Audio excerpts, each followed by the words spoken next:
ya mak, gak bisa seperti ini. Harus punya rencana. Siapkan rencana dan semangat di pandemi ini.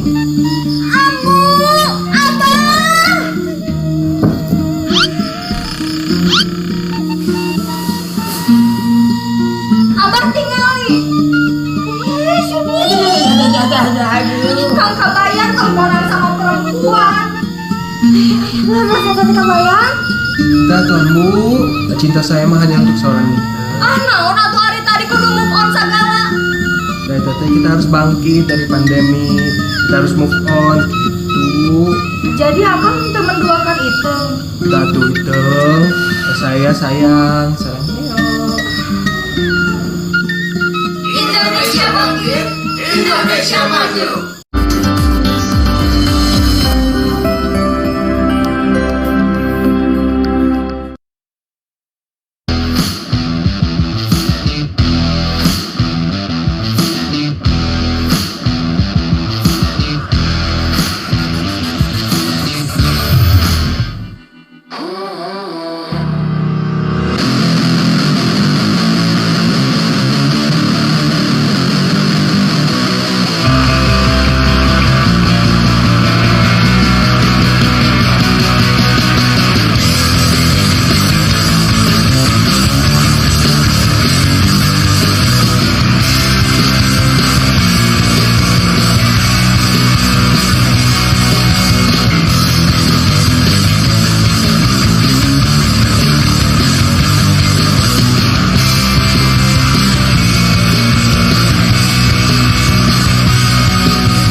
Oke Sobat Oratif, kalau tadi kita sudah banyak berbincang dengan tim dari Hoki Kota Bandung untuk persiapan ke Porprov Jabar.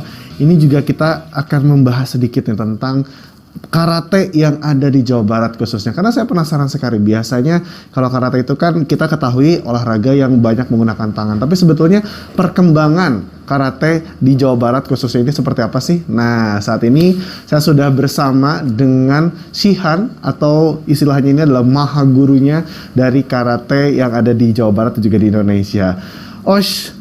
Shihan, waduh, saat ini saya sudah bersama dengan Shihan Herman Muhtar nih. Gimana kabarnya Shihan? Baik? Alhamdulillah baik. Alhamdulillah baik ya. Ya. Semoga kita semua bisa sehat selalu dan menjaga kebugaran insya Allah. di tengah pandemi COVID-19 ini. Shihan, saya penasaran nih, sebetulnya karate sendiri menurut Shihan yang sudah banyak sekali pengalaman itu seperti apa sih untuk Shihan sendiri? Ya, karate itu kan sangat berkembang dengan pesat ya, terutama di Jawa Barat. Saya sendiri ikut karate itu dari tahun 70 ya. Ikut karate, kemudian di Jawa Barat pun juga aktif di Perguruan Lemkari.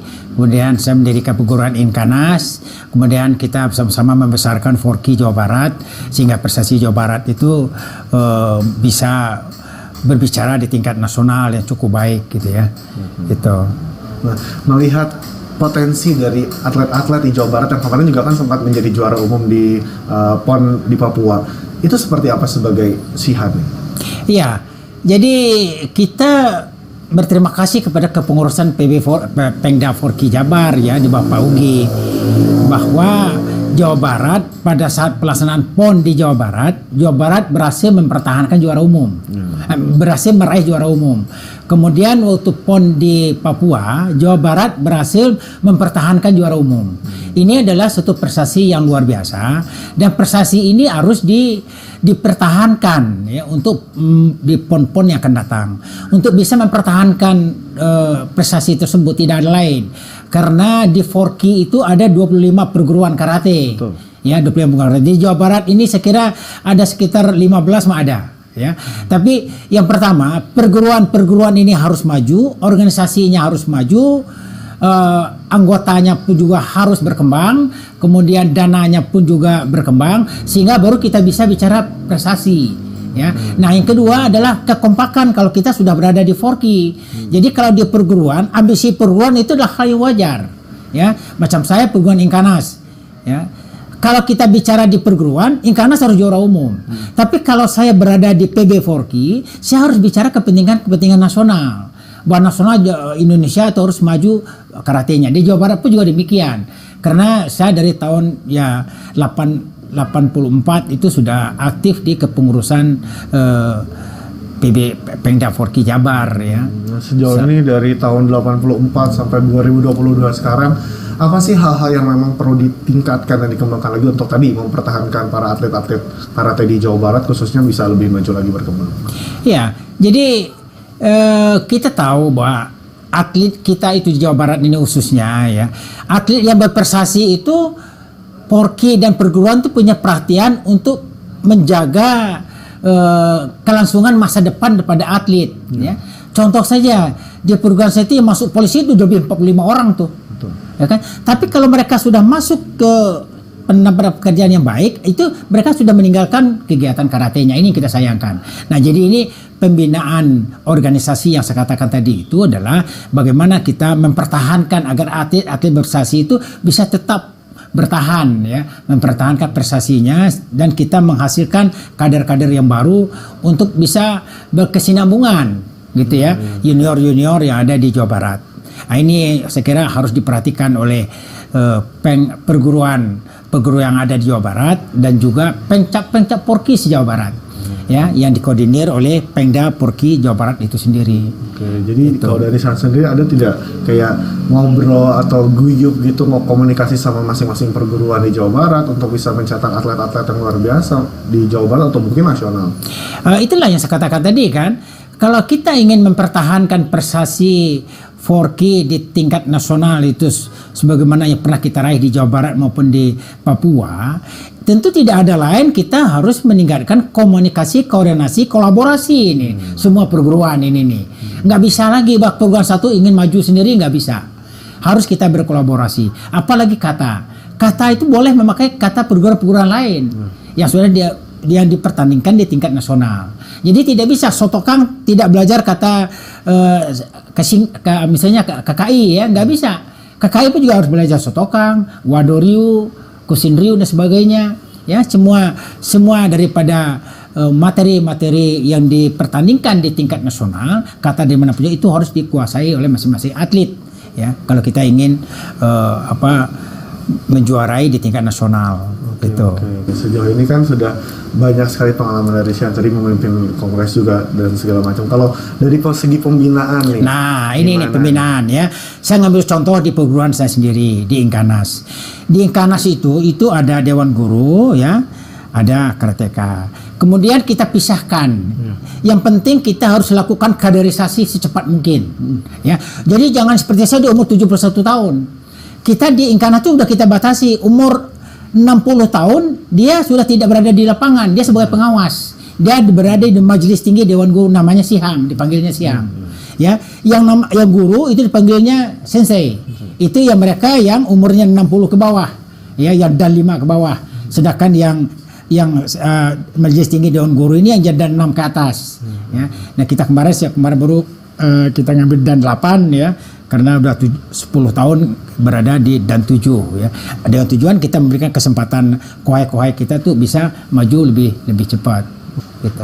Oke. Nah, kalau tadi kita berbicara masalah regenerasi, kalau di Jabar sendiri melihat prospek kedepannya seperti apa nih Sihan untuk regenerasi dari atlet-atlet di Jawa Barat?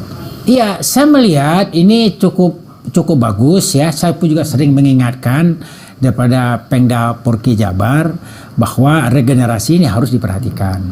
Kemudian juga memperhatikan bahwa generasi muda ini harus segera mereka bisa beradaptasi dengan perkembangan karate secara dunia. Ya, itu harus itu. Jadi program pelatihan mendatang ke pelatih dari baik secara nasional dari luar negeri, saya kira itu bagus sekali. Oke. Itu saya kira. Kalau tadi kita membahas juga nih Sihan tentang perguruan. Nah, menurut Sihan sendiri yang paling menonjol ini perguruan mana nih dari 25? Kalau tidak salah tadi 25 ya Sihan? Ya tadi saya katakan perguruan itu akan menonjol apabila perguruan itu ditangani secara profesional. Ya, dia tentu juga ada orang-orang yang punya kualitasnya yang baik secara teknik di situ dan non teknisnya pun juga sangat penting. Tadi saya katakan tidak mungkin orang itu bisa melahirkan seorang atlet yang berprestasi kalau perguruannya tidak punya organisasi yang tidak baik, kalau perguruannya tidak punya anggota, kalau perguruannya tidak punya sumber pemasukan, ya tidak ada dana, ini nggak akan mungkin bisa. Ya, makanya perguruan kita lihat seperti Inkai cukup maju dan juga Inkanas pun juga demikian ya. Di bawah itu ada KKI ya dan lain sebagainya perguruan lainnya. Gitu. Jadi memang banyak juga sebetulnya potensi-potensi yang bisa dimunculkan oleh para perguruan untuk bisa maju ke depan dan mencetak atlet-atlet terbaik ya Sihan. Iya, betul sekali. Oke, Sihan. Nah, impian Sihan nih apa nih? Sudah 71 tahun sekarang usianya sebagai Sihan gitu di dunia karate.